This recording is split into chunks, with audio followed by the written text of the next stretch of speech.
இந்த புதிய நாளில் ஆண்டவராகிய இயேசு கிறிஸ்துவின் நாமத்தினாலே உங்களை வாழ்த்துகிறோம். யோவான் 14ஆம் அதிகாரம் 14ஆம் வசனத்தில் இயேசு சொல்கிறார், என் நாமத்தினாலே நீங்கள் எதை கேட்டாலும் அதை நான் செய்வேன். அருமையானவர்களே, பரலோக தேவன் நமக்கு செவி கொடுக்கிறது நம்முடைய ஊக்கமான ஜெபமோ, நம்முடைய உபவாசமோ, நம்முடைய பரிசுத்தமோ, நீதியின்படியோ அல்ல.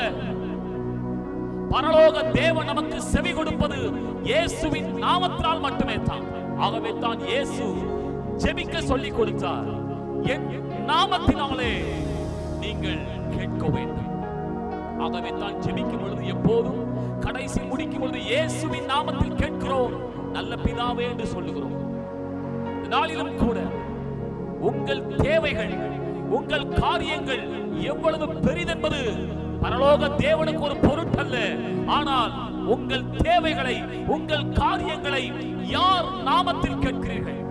ஏனென்றால் இயேசுவின் நாமத்திற்கு மட்டுமே பரலோக தேவன் செவி கொடுப்பார்.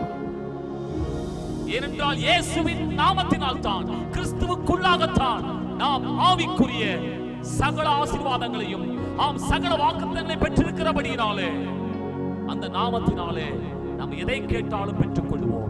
இந்த வார்த்தையை நம்புவோம். இந்த வார்த்தையின்படியே கர்த்தர் நம்மை ஆசீர்வதிப்பாராக. ஆமென்.